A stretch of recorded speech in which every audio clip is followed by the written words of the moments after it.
Bom dia, notáveis. Bom dia, meus amigos. Comentário fixado para estabelecer o título da nossa live. Professor Hamilton já entrou aí. Professora Carol está entrando também. Vamos organizar nosso processo aqui para poder todo mundo fazer parte dessa nossa grande live sobre aspectos polêmicos da estabilidade acidentária, com o amigo Hamilton Júnior, que está neste momento, e a professora Carolina Tupinambá. Bora aqui, Carol. Pronto. Bom dia, meu amigo. Bom dia, professor. Tudo bem? Tudo ótimo com você? Tudo jóia. Arrumando aqui a altura da minha tela aqui. Carolzinha, a sua tá boa, a sua tá boa. Peraí. Carol tá mostrando uma bagunça danada ali. Opa, voltou, desculpa. Bom dia, Carol. E aí? Carol, nosso convidado de hoje, professor Hamilton Júnior, professor, grande professor de Direito do Trabalho do Norte, de um dos estados mais belos do nosso país, do nosso pulmão. Seja bem-vindo, professor Hamilton. Prazer te encontrar essa semana em Brasília, semana passada. Semana passada. Eu que agradeço aqui, conheci pessoalmente. Eu aguardo vocês um dia aqui em Manaus. Se quiser vir aqui, as portas estão sempre abertas e serão muito bem recebidos por mim aqui.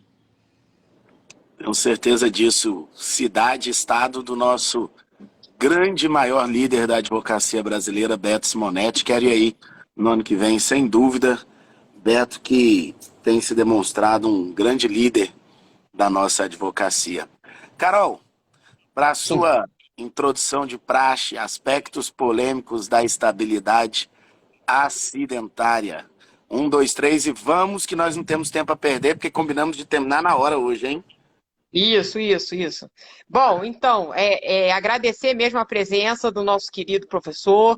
E esse tema realmente é um tema, né, Rafael, que provavelmente o pessoal vai pedir bis, vai pedir continuidade, porque é complexo e acaba demandando uma eficiência prática do advogado muito grande, né? Na verdade, a gente sabe que qualquer trabalhador que sofra de um mal que lhe impeça continuar as atividades profissionais, ele vai ser afastado e vai ser acolhido pelo sistema geral de previdência social. Só que o que acontece é que quando o sistema, né, quando o Instituto, a autarquia federal, ela percebe que a causa desse afastamento, dessa doença ou desse acidente é uma causa trabalhista, a gente está falando de um cenário diferente, porque acaba garantindo a esse trabalhador a partir do seu retorno, a estabilidade durante um ano, né, o recolhimento do FGTS enquanto ele está afastado, a eventual responsabilidade, danos materiais, danos extrapatrimoniais do seu empregador, a questão do seguro, da possibilidade de alteração do seguro de acidente de trabalho para o recolhimento das empresas. Então, assim, existe um cenário muito grande, né, aspectos muito diferenciados daquele afastamento por causa ocupacional e daquele afastamento por causa de outras doenças. Então, isso a gente parece simples quando a gente vai na lei de benefício, que ela categoriza e coloca bem claro o acidente de trabalho e todas as suas causas que vão ser equiparadas, todas as outras moléstias que vão ser equiparadas, mas na prática dá uma zomba danada. Por quê? Porque muitas vezes a autarquia vai falar que eu posso... Hã? Na prática dá um o quê? Uma quizomba. Quizomba é uma bagunça. Tem isso não? Entendi. Tem isso aí não? Não, eu vou anotar aqui uma quizomba. Continue. E aí o que acontece então? Às vezes a autarquia vai dizer que você pode voltar e o médico do trabalho vai dizer que não pode, vice-versa. O empregado é o único que acha que não pode, o empregado é o único que acha que pode voltar. E aí a gente tem a questão de limbo previdenciário. Então isso tudo vai dar não uma quizomba, mas vai dar uma confusão na vida dos advogados que eu espero que hoje a gente consiga ajudar um pouquinho. Não é isso, pessoal? Excelente. Isso que é um resumo de polêmicas, né? Batendo de frente, professor Hamilton. De novo, é uma honra recebê-lo aqui. Hamilton, que está falando com a gente lá do nosso querido estado do Amazonas, nos dando o privilégio de estar aqui conosco. Seja bem-vindo, professor. Vamos lá, vamos trabalhar. Lá. Mais uma vez, obrigado a todos. Eu sempre comento aqui com os alunos, eu tenho essa, vou dizer assim, essa mania que me dá um trabalho danado, que depois que esses meninos passam na OAB aí, eu continuo ativo no WhatsApp respondendo ali várias perguntas. E as lives aqui, elas ajudam porque encurtam um pouco o meu trabalho, né? Porque as perguntas vão diminuindo ali, que a gente vai tirando as dúvidas. Mas eu sempre recebo pergunta, porque a súmula que fala do TST, né, que dá estabilidade, ela fala que a pessoa precisa ficar afastada por mais de 15 dias, ir ao INSS, como a Carol falou, né, receber um benefício previdenciário decorrente de acidente de trabalho, e aí quando ele retorna, ele tem aquela estabilidade de 12 meses. Aí eu recebo pergunta no WhatsApp, mas mestre, a doença do meu cliente vai ser reconhecida em juízo, ele não chegou a ser afastado. O que o senhor acha? Tem ou não tem? Peça ou não peça estabilidade?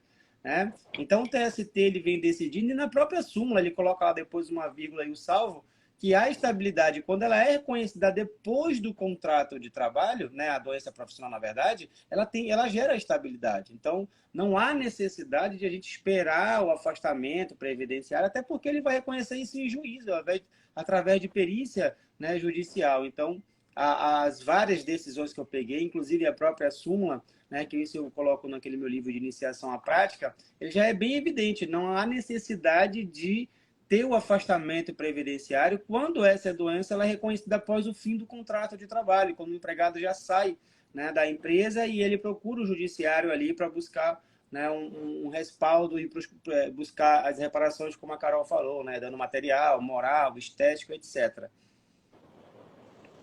Perfeito. É até porque se durante o contrato de trabalho não houve esse reconhecimento, seja isso por ação ou omissão, nada impede que o reconhecimento pode ser posterior.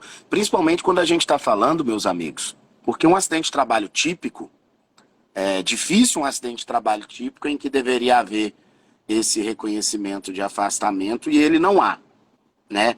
Mas quando você está falando de doenças ocupacionais, isso é mais comum. Porque em que pese a necessidade de afastamento, não é incomum, eventualmente, o trabalhador ele continuar trabalhando mesmo sem condições. Nas doenças ligadas à saúde mental do trabalhador, isso é muito comum, entre outras situações. E aí uma dica aqui, uma dica aqui para nossa prática em 30 minutos, meus amigos. Sempre que o cliente chega, e a gente tem que, a gente gosta muito, professor Hamilton, de pular dentro do mundo real, né? Porque a gente fala, não, vai lá, faz uma perícia, não sei o que, etc e tal. Mas o cliente chegou no seu escritório e ele fala, olha, eu tô doente, eu fui mandado embora, eu não poderia ter sido mandado embora, ele não teve afastamento. E aí? O que o advogado vai fazer? Acreditar no cliente e propor reclamação trabalhista? Normalmente trabalhando com honorários ad êxito, esperando para descobrir depois, meses depois, numa perícia médica, que aquele trabalhador não estava suficientemente doente a ponto de se garantir ou a estabilidade ou com alguma relação com a empresa. O que eu faço nesses casos no escritório, meus amigos? Peço a ele para ir ao médico. Nós temos que submeter o trabalhador a um médico, seja ele um médico psiquiatra, um médico ortopedista, qualquer que seja a doença. Se tiver um parceiro que é médico do trabalho, talvez ainda melhor, para ele trazer um relatório médico, em que eu peço para o médico falar, que ele está doente, 2, qual que é a doença dele, e o terceiro e principal, que aquela doença tem nexo de causalidade com o trabalho, que ela tem relação com o trabalho. São muitos os casos que eles voltam para trás e falam, o médico não quis dizer que isso aqui tem relação com o trabalho. Ah, mas peraí, ele não quis por quê? Não, é porque ele disse que não quer se comprometer. Não, ok, ainda dá pra gente brigar. Ou não, porque ele falou que não tem relação com o trabalho. E para que, como diz Carol, o cara pálida vai fazer a reclamação trabalhista para jogar na Mega Sena, para ver se dá certo? O processo é responsabilidade, né, Carol? Realmente. Existem os casos, né, dessa dúvida a respeito da natureza da doença ou do acidente, e existe também outros casos que a gente não consegue enquadrar de cara no artigo 118 da Lei de Benefício, que são as hipóteses, por exemplo, e que hoje cada vez mais comum, também aparece muito lá no escritório. Sujeito que já é aposentado e está trabalhando. Então, assim, tem algumas possibilidades, né, alguns cenários que a Previdência ela não vai te dar o auxílio. E a estabilidade do artigo 118, ela fala assim, você vai ter a partir de 1 ano após cessação do benefício. Mas se você é aposentado, tu nunca vai receber o benefício. E aí, como é que fica essa caracterização? Então, também, a gente tem entrado com essas ações, eu acho que assim, tá na cara que a doença é ocupacional, às vezes até um acidente, o sujeito saiu rolando da escada, ficou todo engessado, meses afastado, enfim. Mas o fato é que ele não vai receber. Ele não vai receber. E aí, existe já alguma jurisprudência, e eu não consigo nunca achar no TST ainda nesse sentido assim tão claro, mas em regionais, dizendo que se você, né, é um segurado, que por alguma razão do seu perfil de segurado você não vai receber o benefício do 118, ainda assim você teria garantida a estabilidade. Mas assim, é uma ação de risco, né? Hoje nesse cenário de sucumbência e tudo, é uma ação de risco. Eu vejo alguns julgados no TST, mas nunca exatamente nesse mérito. Acaba, assim, confirmando um regional por uma questão formal, às vezes não conhece a revista, mas eu queria ver o TST falando, não, mesmo se o sujeito está aposentado e não recebe a participação da LUE e não recebe o benefício, o auxílio, quer dizer, muito menos vai cessar e muito menos 1 ano vai poder a gente contabilizar essa estabilidade, ainda assim ele teria garantia de emprego, né? Não sei se você já viu essa situação. Beijo na boca? Eu não tenho Professor coragem, Hamilton, ainda não cheguei nesse professor nível. Hamilton, e Olha, aí? lá no escritório, eu até tento um pouquinho mais. Eu vou ali atrás de ver se consigo achar o nexo técnico epidemiológico com algum Isso. atestado que ele tem. Vou lá no KNAI da empresa, vejo se dá para encaixar ali. Se der, eu vou para cima, entendeu? Porque aí, pelo menos uma concausazinha, às vezes o cara considera ali, aí a concausa vem a estabilidade, vem as indenizações, tudo de novo. É que às vezes assim, o advogado ele perde um pouco a oportunidade. Na época, né, de processo físico, eu ficava muito na OAB ali do TRT, né, na salinha da OAB, e eu via muito colega perdendo a oportunidade, e às vezes eu chegava, quando eu tinha mais intimidade, eu falava, pega esse cliente aí, porque dá bom, você vai fazer isso, isso, isso, e vai dar certo. Pelo menos uma concausa ali tu vai ganhar, e a concausa gera estabilidade, a concausa, que é um tema polêmico, né? O nosso TRT aqui, algumas decisões vêm dizendo que não gera a estabilidade, mas o próprio TST já é pacífico lá gera estabilidade, né? Então, no caso de concausa, você vai pela estabilidade e tem as indenizações. É evidente que não vai ter aquela indenização no valor que você espera, que o cliente espera, porque a concausa não é culpa só da empresa. Então, o TST vem reduzindo as indenizações por concausa por metade, utilizando ali o 944 do Código Civil, mas já é alguma coisa, né? Como o advogado, como o Rafael falou, recebe no ar de êxito ali, alguma coisinha ele vai receber e não vai passar em branco, né? Então, nexo técnico epidemiológico é uma dica ideal para ele tentar dar uma estudada ali, né, para saber se consegue encaixar alguma coisa no nexo. Excelente. O que mais que você trouxe para a gente, professor? Olha, uma outra questão também que às vezes nossos queridos contadores eles se equivocam um pouco ao explicar para os nossos clientes reclamados, né, e às vezes até mesmo um reclamante quando é parente ali.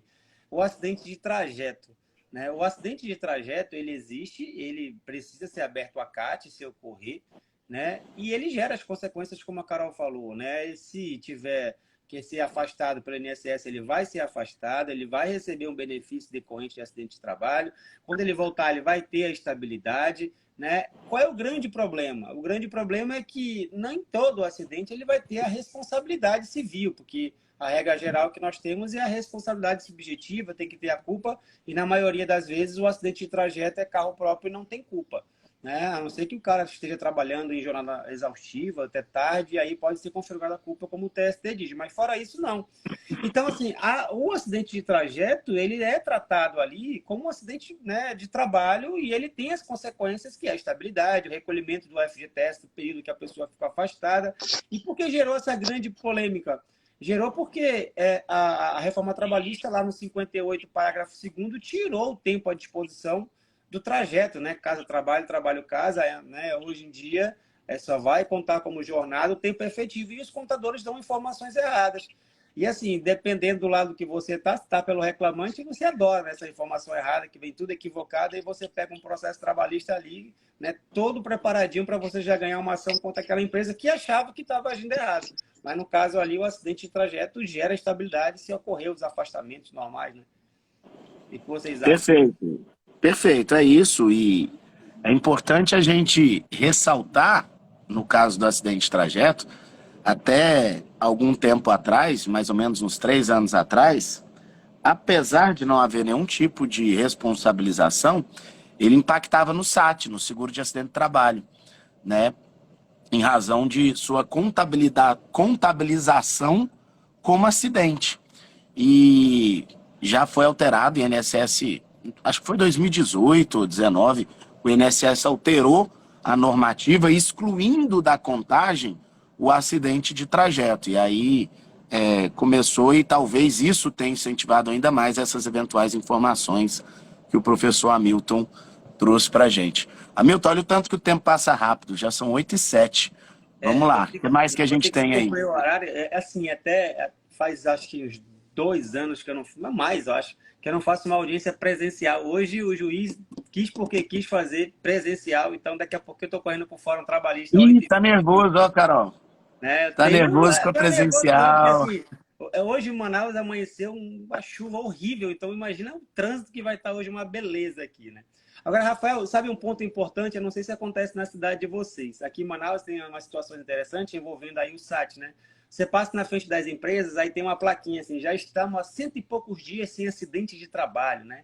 Aí eu ficava me perguntando por que o cara anuncia um negócio desse, né? Mas justamente pelo SAT, para não ter o aumento das alíquotas previdenciárias, né? Que não só o acidente de trajeto, que hoje não entra, como você falou, mas o acidente típico, o acidente, as doenças entram. E o que as empresas fazem aqui para não ter esse aumento? Elas criam um bom ambulatório, né? Deixa a pessoa lá no ambulatório, ela vai trabalhar, mas ela não trabalha, ela fica no ambulatório, na fisioterapia, no medicamento, assistindo ali a televisãozinha dele, para não ter a CAT, não ter, né, esses aumentos de contribuições previdenciárias. Não sei se acontece por aí, mas por aqui eu já peguei mais 2 ou 3 vezes. E aí, Carol? Acontece. Na verdade, também, para o pessoal entender, né, o SAT, quer dizer, se você é trabalhador, você sofre um acidente de trabalho, de qualquer jeito você vai ser amparado pelo seguro geral. Todo mundo. Ah, mas meu empregador não recolhe. Não tem problema nenhum. Isso é uma conta da sociedade. Só que a gente tem um regime misto, quer dizer, todos têm direito, mas quem causa mais acidente tem que contribuir mais. Então a gente tem, né, degraus de risco. Então, assim, não é possível que o escritório Tupinambá Advogados cause o mesmo número de acidentes do que a empresa Fogos de Artifício Limitada. Então, é por isso que eu tenho que ter um ônus maior nesse seguro social. E aí você tem que se enquadrar, a sua empresa, né, num risco baixo, para você recolher menos dentro dessa coisa. Então, quanto mais existe CAT, quanto mais o INSS é informado, ele tem direito até de entrar com ações de regresso contra a empresa, né? Se a empresa está causando muito acidente, ainda tem isso, que é uma competência interessante, porque a gente pensa, a competência do trabalhador para auferir danos é da Justiça do Trabalho, ok. Se o trabalhador quer, por sua vez, alterar o benefício, mostrar que não, eu não tenho um auxílio doença simples, mas acidentário. Eu tenho que postular isso na Justiça Estadual, é a competência residual do artigo 109 da Constituição, que fala que a autarquia federal vai ser sempre na Justiça Federal, menos acidente de trabalho. E ao passo que, se houver uma ação de regresso, ou seja, a autarquia contra a empresa que vem motivando muitos acidentes, a gente tem uma competência da Justiça Federal. Então, a gente mobiliza, né, uma jurisdição bastante eclética, em às vezes um mesmo cenário de uma causa de pedir. Isso também é outro aspecto prático importante. Então, as empresas, lógico, elas vão querer causar, né, esperamos, apesar de todos os índices do Brasil serem muito vexatórios, né, no âmbito internacional, em termos de empresas causadoras de acidente, a gente ainda tem muito que evoluir em termos de prevenção, de saúde e segurança do trabalho, que é uma temática cada vez mais valorizada na Organização Internacional do Trabalho e também na jurisprudência em termos de contabilização de danos pedagógicos, de danos além de ressarcitórios, né, que tragam um aspecto punitivo para a empresa se mobilizar à prevenção. O fato é que quanto mais campanhas, né, quanto mais projetos eu tiver de diminuição, e daí essas questões, estamos há tantos dias sem acidentes, né, é melhor para a empresa, e inclusive hoje a gente percebe no próprio mercado, no mercado societário, mercado de capitais, uma valorização das empresas, né, que tem essa premissa na atuação, que tem esse contexto social aí mais ativado. Então, hoje, cada vez mais, é engraçado que não era um critério para você escolher aonde empregar, onde trabalhar, muito menos de valorização na Bolsa de Valores. Mas hoje, cada vez mais, esse aspecto social, ele motiva os trabalhadores, o mercado, a sociedade em si. Então, isso é interessante também, né? Perfeito. E, professor Hamilton, saideira das polêmicas de hoje, o que você traz? É uma questão polêmica, né? Que aí tá tudo ainda muito misturado, pelo menos nos TRTs, e fica olhando ali as decisões. Recusa na reintegração quando você entra ali com uma ação trabalhista, né? E aí ainda está no prazo de vigência da estabilidade, o cara quer reintegrar, mas chega na hora da audiência, a empresa oferece como proposta de acordo o retorno e o empregado nega.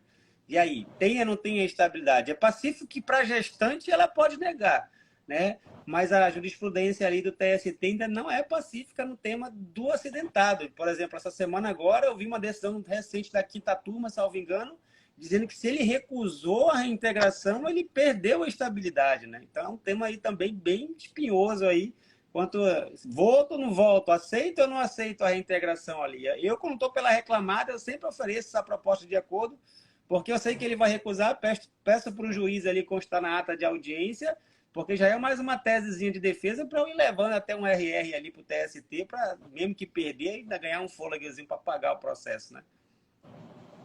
Excelente. E, na verdade, a grande diferença conceitual de recusa aí, e aí nós temos uma recusa que, a meu ver, o Tribunal Superior do Trabalho, as turmas que dizem que, mesmo ante a recusa de retorno, não há renúncia à estabilidade gestacional, acho um equívoco, acho um abuso de direito, sinceramente falando, é em decorrência da impossibilidade de renúncia ao nasciturno, né, daqueles direitos que não seriam da mãe. E, sinceramente, eu acho, de verdade, um absurdo esse entendimento. E digo com muita clareza, os direitos do trabalhador, o direito da empregada, o direito da mãe, é um direito trabalhista econômico dela. Econômico dela. Então, dizer que ela não pode renunciar a uma estabilidade em decorrência de proteção àquele nasciturno é algo que eu não consigo, de verdade, compreender a ratio lógica disso ante uma recusa. É inconcebível, é incompatível com o estado em que a gente precisa estabelecer as relações jurídicas contratuais entre as pessoas, sabe? A empresa dispensa sem conhecimento, oferece o emprego de volta, ela nega, e aí você tem a obrigação de indenizar. Mas, enfim, e aí no caso do acidente de trabalho, a proteção é outra, né? A proteção é outra, porque aí você não tem um terceiro ao qual você não poderia renunciar àquele direito. Então, majoritariamente, como bem disse o professor Hamilton, na estabilidade acidentária se renunciou o assunto ele se esgota na possibilidade indenizatória. Salvo se a gente tem alguma situação, e aí não é renúncia, e eu até vejo isso de uma outra forma. Eu estou pedindo uma rescisão indireta em decorrência da falta de segurança, e aí a dica para os trabalhadores, você vai propor a reclamação. Seu cliente não pretende de forma alguma ser reintegrado, você já encaixa junto a rescisão indireta, você pede a estabilidade e pede a rescisão indireta com um período estabilitário inteiro.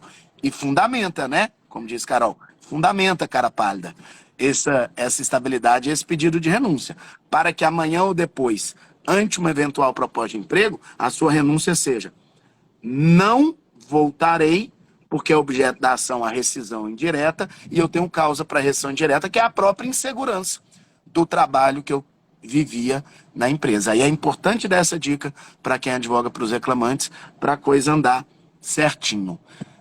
Carol, e tu, considerações finais aqui, porque daqui a pouco a gente vai encerrar. Não, falou bonito, essa parte toda concordo em gênero, número e grau. Eu acho que tem que dar uma olhada também, outro aspecto que acho que não pode ficar de fora, o tema 932, se eu não me engano, 932, né, do Supremo, de repercussão geral, que vai falar, traz algumas luzes aí sobre a categorização do acidente de trabalho.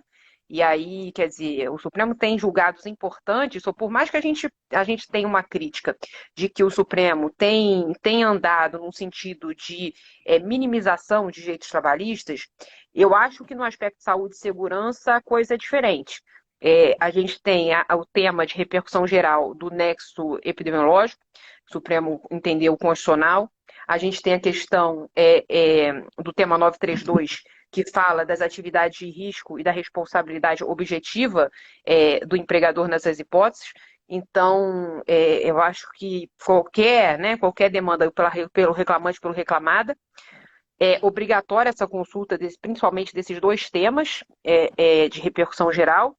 E é isso, né? E eu acho que também hoje, cada vez mais, a gente fala também, né, Hamilton, que no escritório de advocacia tem precisado menos de advogados e mais de diagramadores, designers, médicos, artistas, enfim. Então, a gente parte para uma advocacia cada vez mais eclética, mais criativa. Eu acho que nesse tema é mais um tema, né, que eu tenho uma irmã médica, volta e meia eu peço para dar uma olhada, porque a gente fica na dúvida mesmo, mas o próximo passo seria os escritórios contarem ou com um assistente técnico de confiança, um médico do trabalho, um engenheiro do trabalho que se confie e que consiga andar junto, ou botar para dentro mesmo, porque hoje o escritório de advocacia parece tudo menos escritório de advocacia, tem de tudo e um pouquinho de advogado se puder. Professor Hamilton. É verdade. Então, Rafael, como está chegando aqui próximo do meu horário, eu tenho que partir aí, já são 7h18 aqui para mim. Eu agradeço muito o convite, fico aí aberta aos outros convites agora com um pouquinho mais de tempo para a gente não fazer corrida. Hoje eu tenho 4 audiências, como eu falei, né? 1 presencial e 3 online. Então eu vou precisar me ausentar aqui, meio que correndo para pegar o carro e ir para o Fórum Trabalhista, que é um pouquinho longe da minha casa, né? Então, mais uma vez, agradeço a Carol. Agradeço a você, como eu falei lá em Brasília, foi um grande prazer conhecer você pessoalmente. Espero também logo conhecer a Carol aí, que a gente fez essa amizade virtual aí pela pandemia, né? Pelo lado ruim, mas que trouxe o lado bom aí, que foi a amizade de vocês. Sou um grande fã de vocês, assisto, acompanho, faço os cursos aí do trabalho notável, né, do professor. Estou fazendo agora, por exemplo, acabei um RR ano passado e hoje estou fazendo o curso de responsabilidade civil. Não tive tempo de assistir muita coisa ainda, né? Mas estou lá inscrito, a hora que der um tempinho aqui eu faço lá, assisto uma aula ou outra. Então foi um prazer enorme estar aqui com vocês. Espero, né, os próximos encontros aí. Excelente, olha, vamos valorizar o Hamilton, viu, Carol? Porque lá ele começou a live 6h50 da manhã. Se tá ruim pra gente, imagina pra ele. Tá. É verdade. Meus amigos notáveis e todos os demais convidados da nossa live de hoje, Sr. Hamilton, obrigado pelo carinho. Um abraço a toda a advocacia do estado do Amazonas, do nosso querido presidente Jean, do nosso presidente Beto Simonetti. Carol, beijo no seu coração. para todo mundo. Excelente dia, até a próxima, pessoal. Tchau, tchau, gente.